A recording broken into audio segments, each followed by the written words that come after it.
Hi అండి, నమస్తే. Welcome to my channel. ఎలా ఉన్నారండి? బాగున్నారా? నేనైతే చాలా బాగున్నాను. కొంతమంది అయితే అడుగుతున్నారు, అక్క మీరు డాల్స్ ఎక్కడి నుంచి తెప్పిస్తారు అని. నేను మీషో నుంచి తెప్పిస్తానండి.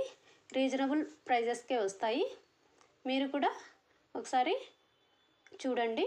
లింక్ అనేది డిస్క్రిప్షన్లో ఇస్తాను, ఒకసారి చెక్అవుట్ చేయండి. ఈ డాల్స్ వచ్చి బెండింగ్ అవుతాయండి. చేతుల దగ్గర కానీ, మణికట్టు దగ్గర కానీ, తర్వాత కాళ్ళ దగ్గర కానీ బెండ్ అవుతాయి. సిట్టింగ్ పొజిషన్లోనేటివి బాగా కూర్చోబెట్టచ్చు, వీటిని చైర్లో కూర్చోబెట్టచ్చు. తర్వాత భరతనాట్యం డాల్స్ వీటితో తయారు చేయొచ్చు ట్రెడిషనల్ డాల్గా. మీరు కూడా ఒకసారి లింక్ అనేది డిస్క్రిప్షన్లో ఇస్తాను, చెక్అవుట్ చేసి మీకు నచ్చినట్టయితే తీసుకోండి. ఈ వీడియో అనేది కొంతమందికైనా ఉపయోగపడుతుందని చేశానండి. నచ్చినట్టయితే లైక్ చేయండి, సబ్స్క్రైబ్ చేయడం మర్చిపోతుంది.